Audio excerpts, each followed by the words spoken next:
আজকের রেসিপি খেজুরের গুড়ে চিতাই পিঠা। এটি খেতে ভীষণ টেস্টি হয় এবং বানানো খুব সহজ।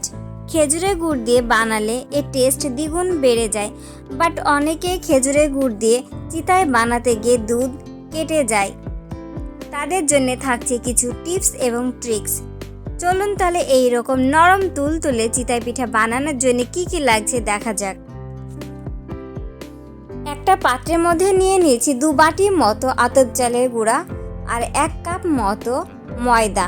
এবার এর মধ্যে কুসুম কুসুম গরম জল অল্প অল্প করে অ্যাড করে একটা ব্যাটার বানাবো।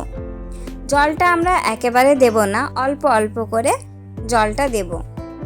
চিতাইয়ের ব্যাটারটি পাতলা হবে এবং খুব ভালোভাবে ফেটিয়ে নিতে হবে। এটি যত ভালোভাবে ফেটিয়ে নেবেন এটা তত বেশি নরম তুলতুলে হবে। তাই অবশ্যই একটু টাইম নিয়ে 10 থেকে 15 মিনিট মতো এটা খুব ভালোভাবে ফেটিয়ে নেবেন। দেখতে পাচ্ছেন ভিউয়ার্স, আমাদের ব্যাটারটি কতটা স্মুথ হয়েছে। এবার আমরা একটা ঢাকনা দিয়ে 10 মিনিট মতো ঢেকে রাখবো। আর অন্যদিকে আমরা মালাইটি বানিয়ে নেব। মালাইটি বানানোর জন্য এখানে 1 লিটার দুধ নিয়ে নিয়েছি। দুধটাকে খুব ভালোভাবে জাল করে নিয়েছি, যতক্ষণ না পর্যন্ত দুধ থেকে কাঁচা গন্ধটা চলে গেছে এবং একটা সুন্দর ফ্লেভার চলে এসেছে। এ পর্যায়ে আমরা এখানে অ্যাড করে দিলাম 4টে এলাচ। এবার খুব ভালোভাবে নেড়ে এর মধ্যে অ্যাড করে দিলাম 2 হাতা মতো চিনি। চিনিটা আপনারা যেরকম মিষ্টি পছন্দ করেন সেই অনুযায়ী অ্যাড করবেন। আমি এখানে চিনিটা একটু কম অ্যাড করেছি, যেহেতু আমরা এখানে খেজুরের গুড় অ্যাড করব, তাই চিনির পরিমাণটা কম দিলাম। চিনিটা খুব ভালোভাবে দুধের সাথে মিশে গেলে চুলা আঁচটা বন্ধ করে দেব। এরপর আমরা এর মধ্যে অ্যাড করে দেব খেজুরের গুড়। আমি 2 হাতা মতো খেজুরের গুড় এখানে অ্যাড করে দিয়েছি। খেজুরের গুড় কখনো ফুটন্ত দুধে দেওয়া যাবে না, তাহলে দুধ কেটে যাবে। তাই অবশ্যই চুলা আঁচ বন্ধ করে গুড় অ্যাড করবেন। গুড় খুব ভালোভাবে মালাইয়ের সাথে মিশে গিয়েছে।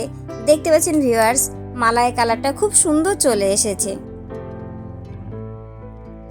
ঢাকনাটি তুলে ব্যাটারটি আরও 5 মিনিট মতো খুব ভালোভাবে ফেটিয়ে নেব, যাতে ব্যাটারটি স্মুথ হয়।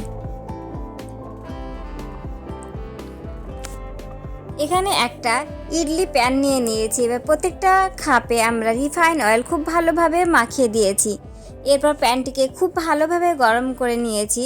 তারপর মিডিয়াম ফ্লেমে রেখে অল্প অল্প করে আমরা ব্যাটারটি দিয়ে দিয়েছি। তারপর একটা ঢাকনা দিয়ে ঢেকে দেব।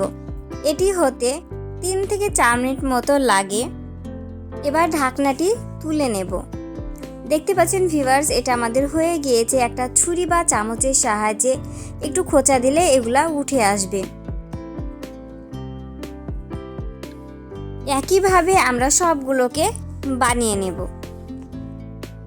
একইভাবে সমস্ত চিতাইগুলো আমরা বানিয়ে নিয়েছি। এবার সমস্ত চিতাইগুলো মালাইয়ের মধ্যে দিয়ে আরও 10 থেকে 15 মিনিট মতো রান্না করে নেব।